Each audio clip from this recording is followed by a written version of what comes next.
Tinaas na ng pag-asa ang Tropical Cyclone Intensity Scale ng bagyo bilang Tropical Storm Quiapo, kung saan patuloy na magdadala ng pag-ulan sa malaking bahagi ng bansa ngayon pong araw ng Biyernes.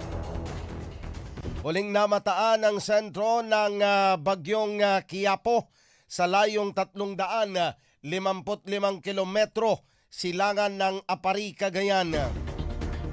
Taglay nito ang lakas na hanging aabot sa 65 kilometro kada oras malapit sa gitna at pagbugsong aabot naman sa 80 kilometro kada oras at kumikilos sa direksyon pakanluran hilagang kanluran sa bilis na 30 kilometro kada oras. Maliban sa bagyo, nakakaapekto rin ang hanging habagat, partikular na sa may bahagi ng Visayas, ganon din sa Southern Luzon at ilang bahagi ng Mindanao.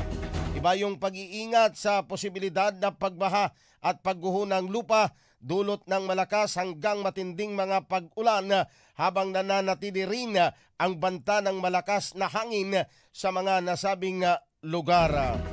Sa forecast track ng bagyo, posibleng maglandfall ang bagyong Quiapo sa Babuyan Island mamayang tanghali at inaasahang lalabas naman sa Philippine Area of Responsibility o PAR mamayang gabi.